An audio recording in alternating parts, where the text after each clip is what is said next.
Hello guys! Another tutorial na naman tayo how to become TikTok affiliate. May in-upload akong video na nauna, another way yon. So this is another way also.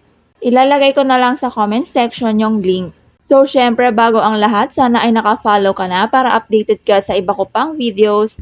Then pa-share na rin para marami pa ang makakita ng videos na to.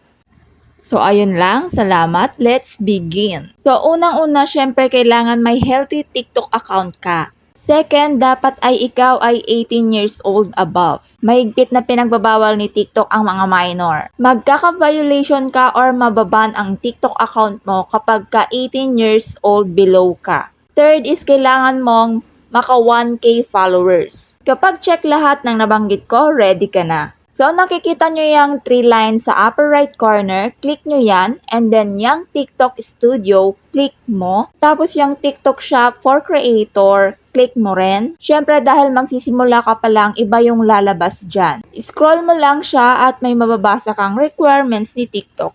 At kung babasahin mo ay andon lahat ng sinabi ko. At may makikita kang apply button dyan. Click mo lang yan and then wait ka lang ng approval ni TikTok. So, syempre kapag tama yung ginawa mo at sinunod mo yung requirements, approve ka niyan. So, para ma-inspire kayo, ipapakita ko yung earnings ko sa inyo as an affiliate. So, today, may benta ako worth 691 pesos. Then, ang commission ko is 60 pesos. At ang product views is 2,133 views. Tapos, ito naman yung 7 days ko. Malaking bagay na rin yan, di ba? Kapag ka-approve na kayo, ganito na rin ang lalabas kapag na-click nyo yung TikTok Shop for Creator. So, yung ibang nakikita nyo dyan tulad ng Product Marketplace, dyan kayo kukuha ng mga products na gusto nyong i-add sa showcase nyo.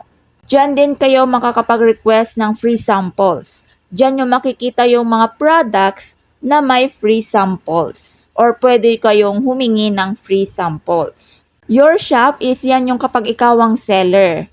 Andyan yung mga products mo. Manage products, yan yung showcase mo. Pwede ka dyan mag-remove ng mga products na ayaw mo nang i-affiliate. Sa earnings, syempre dyan natin makikita yung commission natin, yung history of withdrawal. Tapos yung withdrawal and commission breakdown. Sa manage samples, dyan nyo makikita yung mga nirequest nyong free samples. Kung approve ba or decline. Sa collab invites, dyan nyo makikita yung mga shops na gustong makipag-collab sa inyo. Dyan kayo makikipag-arrange kung paano ba ang kalakaran. Sa promote, dyan yung mga offers ni TikTok sa pag-post ng iyong mga videos. Syempre may kasamang usapang pera dyan or may bayad. Pero affordable naman yan and okay rin siya, lalo na kung need mo talaga ng mataas na engagement sa TikTok videos mo. So, yung mga other button dyan, next video na lang ulit dahil yan yung mga hindi ko pa natatry. Dahil takot nga akong magka-violation dito sa TikTok. Dahil itong si TikTok is maselan talaga siya. Pero later on, itatry ko rin yung live na yan. Kailangan ko lang talagang aralin muna bago ang lahat. So, ayun lang. See you sa next video ko. Sana kapag ka-affiliate ka na, huwag kang tamarin.